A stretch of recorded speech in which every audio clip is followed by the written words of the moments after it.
આજના દિવસ માટે બાઇબલમાંથી વચન.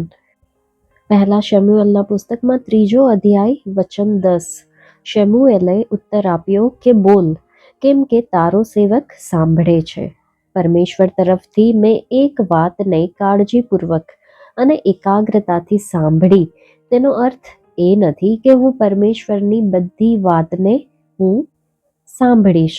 પરમેશ્વર જે કંઈ કહે છે તે તરફ મારા હૃદય અને મનમાં લાગણી શૂન્ય બનવા દ્વારા પરમેશ્વર પ્રત્યે મારામાં પ્રેમ અને આદરનો અભાવ છે તેમ હું દર્શાવું છું. જો હું મારા મિત્રને પ્રેમ કરું છું તો સહજતાથી તરત સમજી જાઉં છું કે તેને શું જોઈએ છે. અને ઈસુએ કહ્યું, તમે મારા મિત્ર છો. યોહાનના પુસ્તકમાં અધ્યાય 15 વચન 14 આપણે જોઈ શકીએ છીએ. શું આ અઠવાડિયામાં મેં મારા પ્રભુની કોઈ આજ્ઞાનો ભંગ કર્યો છે?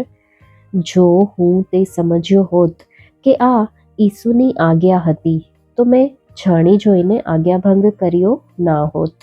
પરંતુ આપણામાંથી ઘણા બધા પરમેશ્વર પ્રત્યે માન્યામાં ન આવે તેવો ઘોર અનાદર દર્શાવીએ છીએ, કારણ કે આપણે તેમને સાંભળતા જ નથી.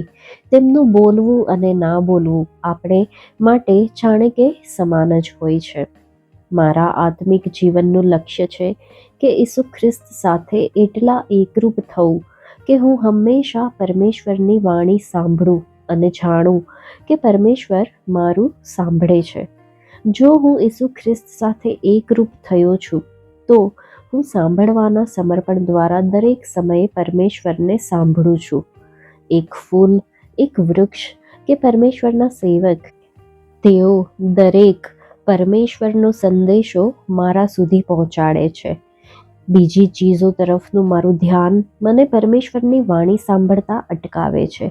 એવું નથી કે હું પરમેશ્વરની વાણી સાંભળવા નથી માંગતો, પરંતુ મારા જીવનના ક્ષેત્રોમાં મારું સમર્પણ યોગ્ય નથી.